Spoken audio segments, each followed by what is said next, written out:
We're seeing headlines that should make everyone stop and think.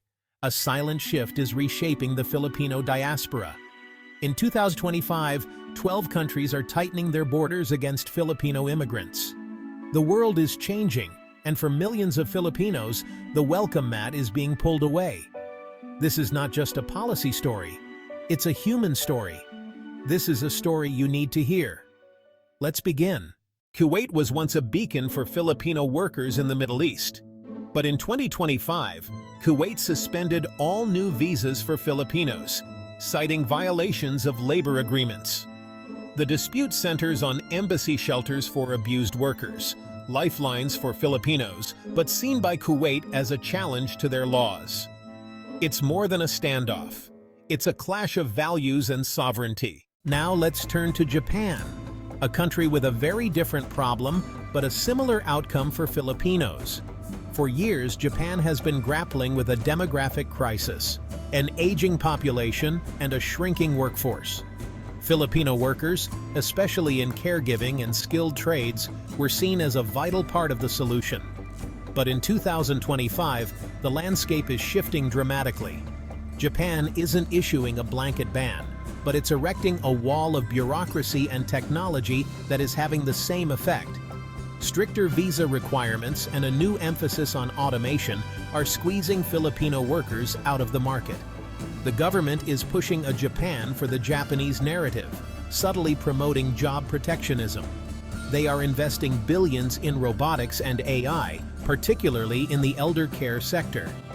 Instead of hiring a Filipino caregiver, a nursing home might now invest in a care bot that can lift patients and monitor vitals. From Asia, we move to Europe.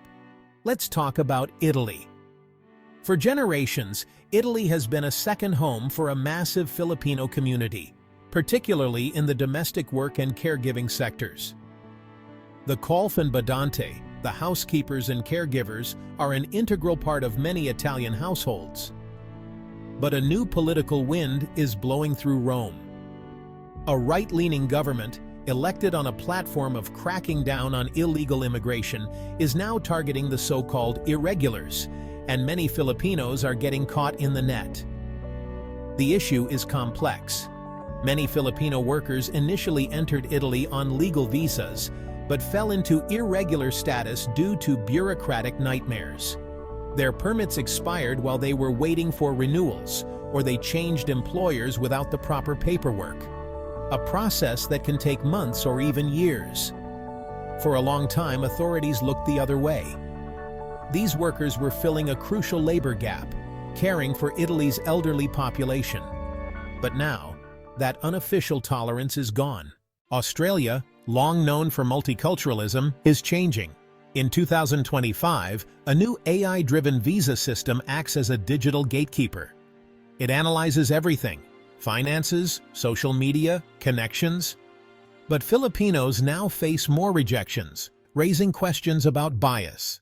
Right next door to the Philippines, we have Malaysia. The proximity has made it a natural destination for Filipinos seeking work, especially in Sabah, on the island of Borneo. But the relationship has always been fraught with tension, and in 2025, it's reached a breaking point. Malaysia has intensified its crackdown on undocumented migrants, and Filipinos, many of whom have lived in Malaysia for generations, are bearing the brunt of it. We're seeing mass deportations and a humanitarian crisis unfolding in slow motion. The history here is complicated.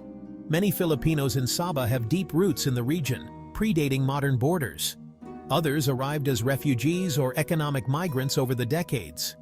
They've worked in palm oil plantations, construction, and the service industry, often in grueling conditions for low pay. For years, their presence was tolerated, even necessary for the local economy. Let's go back to the Middle East, to Qatar. The nation underwent a massive transformation to host the 2022 FIFA World Cup, a building boom powered by millions of migrant workers, including a huge contingent from the Philippines. They built the stadiums, the hotels, the metro lines. They were the backbone of the entire project. But now that the party is over, many are finding that they are no longer welcome. Qatar is in the midst of a post-World Cup purge. and Filipino workers are being hit hard. The construction boom is over. The massive infrastructure projects are complete, and the demand for labor has plummeted. Companies are shedding workers by the thousands.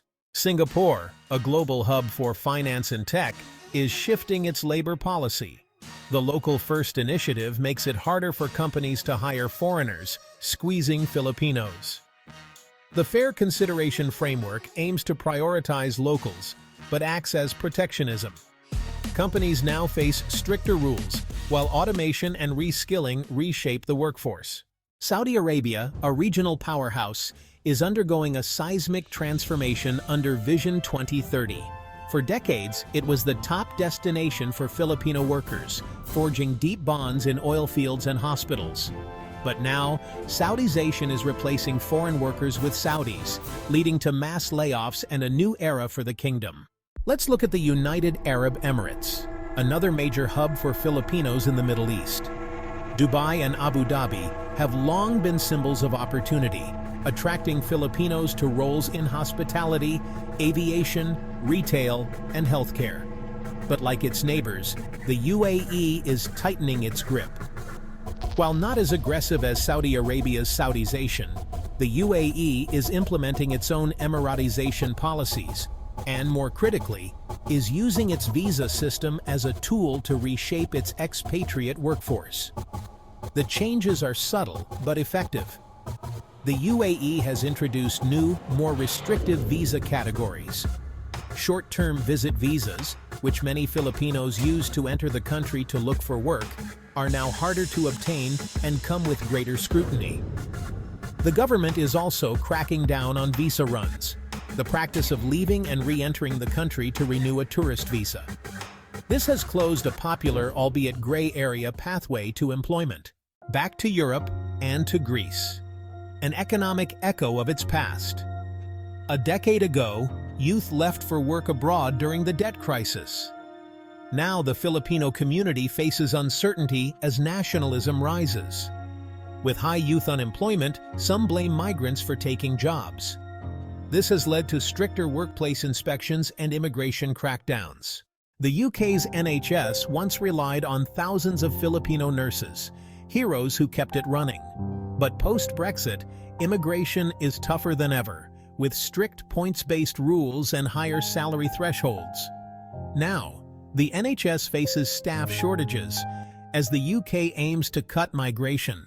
Finally, we turn to a surprising and, honestly, increasingly difficult destination: Russia. For years, a small but growing number of Filipinos, mainly in the household service and hospitality sectors, found opportunities in Moscow and other major cities. It was never a primary destination, but it was a viable one.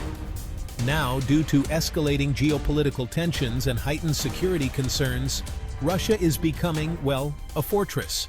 The ongoing conflict in Ukraine and the resulting standoff with the West have made Russia deeply suspicious of foreign nationals.